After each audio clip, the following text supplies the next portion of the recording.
perkenalkan nama saya Preti Cynthia. Saya dari Prodi Sarjana Kebidanan. Di sini saya akan menjelaskan mekanisme dari sistem saraf. Nah, di sini saya punya model dari sistem saraf yaitu neuron. Jadi neuron itu terdiri dari dendrit. Dendrit ini fungsinya untuk menerima impuls listrik. Terus ada badan sel. Nah, di badan sel itu terdapat inti sel. Jadi inti sel di dalam inti sel terdapat nukleus. Fungsi dari nukleus ini untuk mengatur pertumbuhan dan perkembangan dari sel saraf. Itu ada akson. Jadi fungsi dari akson ini untuk mentransmisi impuls listrik dari satu sel saraf ke sel saraf lainnya hingga menuju ke organ atau otot. Nah, di akson ini terdapat di beberapa akson terdapat subumelin. Jadi fungsi dari subumelin itu untuk mempercepat konduksi impuls listrik.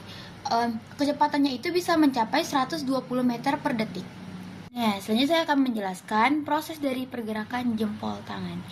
Nah, proses pergerakan jempol tangan ini dipengaruhi oleh potensial aksi. Jadi, apa sih potensial aksi itu? Jadi, potensial aksi itu adalah mekanisme kompleks yang dibentuk oleh otak untuk meneruskan perintah ke seluruh tubuh, misalnya untuk menggerakkan jempol tangan. Selanjutnya kita ke proses pengantaran impuls listrik. Jadi pertama-tama impuls listrik itu diterima oleh dendrit melewati badan sel dan menuju ke akson. Nah, di neuron tertentu itu dilepaskan zat kimia yang disebut dengan neurotransmitter ke celah sinaps. Jadi sinaps ini adalah celah di antara sel saraf dengan sel saraf berikutnya.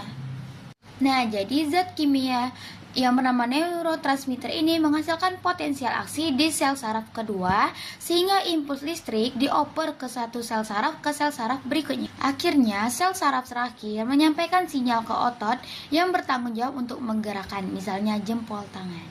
Bye bye, sampai jumpa lagi.